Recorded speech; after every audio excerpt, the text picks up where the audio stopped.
देखिए, दरअसल काशीराम ने, वो रहने वाले थे तो पंजाब के, लेकिन उन्होंने 90 के दशक में जो प्रयोग किया उत्तर प्रदेश में, उसमें दलितों को तो मामसेफ के नाम से, DS4 के नाम से इकट्ठा किया, लेकिन उन्होंने जो दूसरी अदर बैकवर्ड जातियां जो कि शोषित और वंचित में थीं, उनको अपने साथ लामबंद करके BSP का एक बड़ा वोट बैंक बनाने में कामयाबी पाई। बीजेपी ने 2014 चुनाव से वो सारी अन्य जातियों को, दलितों को छोड़कर सारी अन्य जातियों को 2014 में अपने खेमे में ले लिया और उसके बाद धीरे धीरे अब दलित मतदाताओं में सेंधमारी की कोशिश कर रही है। तो आपको लगता है कि बीजेपी आने वाले दिनों में दलितों की प्राथमिकता में नंबर 1 पार्टी कभी होगी? सर ऐसा है, बीजेपी जो है ना SC ST OBC की राजनीति ज़्यादा करती है।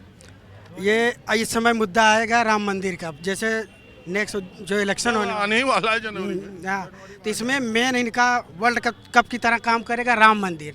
100% ज़्यादा चुनाव में प्रचार होगा राम मंदिर पहले नंबर पे। फिर यही लोग क्या करेंगे, हो सकता है कि उस पर अटैक करवा के, जैसे पुलवामा का हो गया वही हाल इस पर करवा के फिर सहानुभूति बटोरेंगे। इस मुद्दे पर ये चुनाव लड़ेंगे इस बार। इनके पास ना गरीबी, ना मजबूरी, ना मजदूर क्या कर रहे हैं, इनके कोई मतलब नहीं। इनको केवल राम मंदिर, अभी योगी आदित्यनाथ महीने में 4 बार राम मंदिर जाना है, केवल हिंदू मुस्लिम मेन यही रहेगा श्री राम मंदिर का। 22 जनवरी को बोले हैं ना उद्घाटन होगा ना, 22 जनवरी के बाद से तो रातों दिन मैंने मंदिर बना दिया, ये कर दिया, वो कर दिया। जैसे मलिक साहब ने बोला था कि उनका उसके बोले थे कि जांच होनी चाहिए, हुआ जांच? नहीं हुआ कोई जांच। अटैक वाले जो 44 मर गए अपने जवान, वो तो बहुत लोग आरोप लगाते हैं पुलवामा की वजह से और ये है वो है, ऐसे आरोप। देखिए, वो आतंकवादी घटना थी, उसका जो बदला लिया उस सरकार ने वो लिया।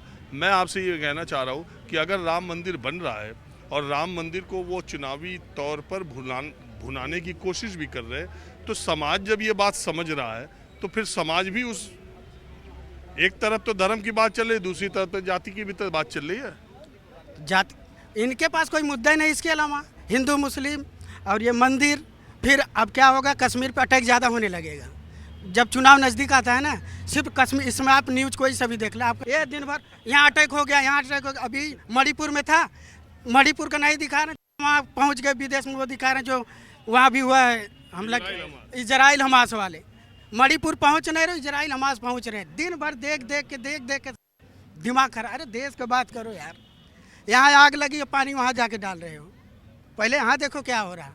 ये जो गोदी मीडिया है अब सेकंड हैंड मोदी मीडिया हो गई है। वही मैं कह रहा हूँ। देखो, मीडिया पर अब ये चुनाव हारे कांग्रेस कह दे कि मीडिया ने जिताया, कल कोई जीते कोई हारे कह दे उसने देखो एक बात बताओ, ये एग्जिट पोल कैसे पाते हैं? एग्जिट पोल दिखाते क्यों हैं? वो तो यार एग्जिट पोल दिखाना है हमारा काम। नहीं, क्या एग्जिट पोल जो दिखाते हैं इनको कैसे जानकारी मिल जाती है कि कौन हारेगा कौन जीतेगा?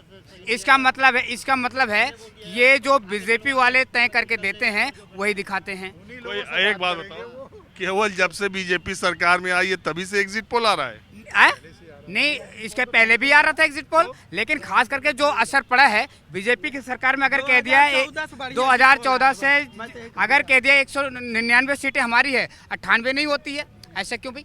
कौन सा उन्होंने लिख करके? हम बता रहे, मैं जिस संस्थान में काम करता हूँ न्यूज़ 24 टुडे चाणक्य, उसमें 2013 के दिल्ली के विधानसभा में टुडे चाणक्य ने आम आदमी पार्टी को 28 सीट दे दी, और जैसे ही उनका फैक्स गिरा, उस समय मेल और फैक्स के जरिए आता था, जैसे ही आया 2013 में 28 सीटें आम आदमी पार्टी, हमारे देश हमको देख के होश फाख्ता हो गए।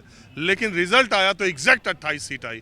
तो ये देखिए, एक अनुमान है, लोगों से बातचीत, उसका बड़ा वैज्ञानिक तरीका है, वो गलत भी होता है, वो सही भी होता है। छत्तीसगढ़ में किसी भी एग्जिट पोल ने बीजेपी की सरकार नहीं कही थी, सबने कांग्रेस की कही थी, लेकिन बीजेपी आ गई। देखिए, मैं आपको बता दूं, जब तक इस देश में जो राजीव गांधी का लाया हुआ ईवीएम है ना, ईवीएम रहेगी, और ये आरएसएस का जो एजेंडा है इस देश को पुनः गुलाम बनाने का, जब तक ईवीएम नहीं हटेगी मैं बता रहा हूँ कि अगर 10 साल ईवीएम रह गई, 10 साल में हमारा देश गुलाम हो जाएगा। इनका आरएसएस का जो एक 2025 का एजेंडा है कि हम 100 साल में देश को गुलाम बनाएंगे। किससे गुलाम बनाएंगे? इस देश का जो बहुजन समाज है उसको ये मुट्ठियों में रख करके जो है शासन करना चाहते हैं। और जो सम्राट अशोक ने 84,000 बुद्ध विहार बनाए थे, आज उन्हीं को मंदिरों में तब्दील कर दिया है। ना तो इनका अयोध्या है, ना मथुरा है, ना काशी है। ये सारा इस देश का बहुजन समाज का है। और मैं बताना चाहूँगा कि स्वामी प्रसाद मौर्य का भाषा बोल रहे हैं। स्वामी प्रसाद मौर्य का भाषा नहीं बोल रहा हूँ, मैं सम्राट अशोक महान का भाषा बोल रहा हूँ। सम्राट अशोक महान ने जो 84,000 बौद्ध स्तूप बात बनाए सुनो, जी। भाषण दे रहे हो। एक मिनट सुनो, 2007 में उत्तर प्रदेश में पूर्ण बहुमत की बहुजन समाज पार्टी की सरकार बनी, तब ईवीएम से ही चुनाव हुआ था। ईवीएम से सही चुनाव नहीं हुआ था। मैं जीतने के बावजूद भी कहता हूं कि ईवीएम सही नहीं है। हमारे जो 2 विधायक जिताए गए हैं बीएसपी के राजस्थान में, वो सहानुभूति में इसलिए दिए गए हैं। कल को बीएसपी के लोग या अदर छोटी पार्टियों के लोग अगर कहते हैं ईवीएम गलत है, तो ये कहेंगे कि ये 2 कैसे जीत गए, ये 2 कैसे। अगर हम ज़्यादा उन पर दबाव डालेंगे कि दलितों पे अत्याचार हो रहा, आप इसको विधानसभा में उठाओ, और उनको क्या करेंगे, वो खरीदने की जुगाड़ कर लेंगे। जैसे पिछले विधानसभा में कांग्रेस ने 6 विधायकों को हमारे राजस्थान में खरीद लिया था, उसका भुगतान किया वो सत्ता गंवा करके। अगर कांग्रेस ने वो कारण नहीं बना होता तो आज वहाँ पे कांग्रेस की सरकार होती। और मैं बता दूं, कांग्रेस, बीजेपी, आम आदमी पार्टी, तृणमूल कांग्रेस, जितनी मनवादी पार्टियां हैं, सारे एक सिक्के के 2 पहलू हैं। ये सिर्फ आम आदमी पार्टी भी मनवादी है। केजरीवाल का वीडियो आपने देखा नहीं क्या? केजरीवाल क्या कहता है, मैं तो पैदाइशी जनसंघी हूँ, हमारे बाप दादा तो। अरे यार, आप कहाँ से व्हाट्सएप वीडियो ने, एक बात सुनिए, एक मिनट, दलित अरे एक मिनट सुनिए, दलितों की सबसे ज्यादा जनसंख्या है पंजाब में, दिल्ली में इतना तो ज्यादा जनसंख्या, एक तरफा आम आदमी पार्टी को सपोर्ट करते हैं। आप कह रहे हो कि सर, मैं आपको बता दूं, सिर्फ ईवीएम माता की देन है। बीजेपी का ये कार्यकर्ता है आरएसएस का, और इसलिए दिल्ली में जब हमारे 2 एमएलए और 19 पार्षद हुआ करते थे, तब जाकर के बीजेपी कांग्रेस की जमीन जब खिसकने लगी तो दोनों ने आपस में मंथन किया। मंथन करने के बाद यही केजरीवाल था, अभिनव छात्र के बैनर तले जाकर के स्पीच दिया था।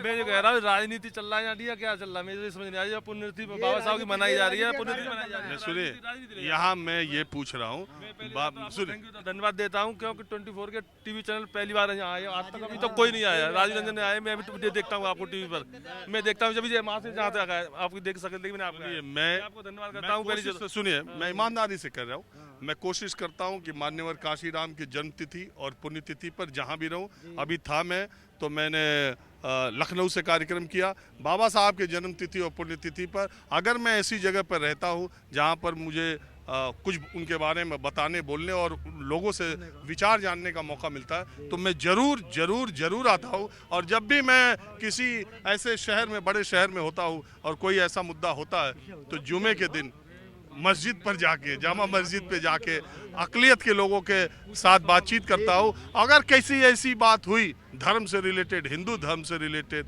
तो मंगलवार को किसी मंदिर के सामने खड़े होके हिंदू धर्म के लोगों से भी उनकी राय लेता हूँ। मैं हर जगह जाने की कोशिश।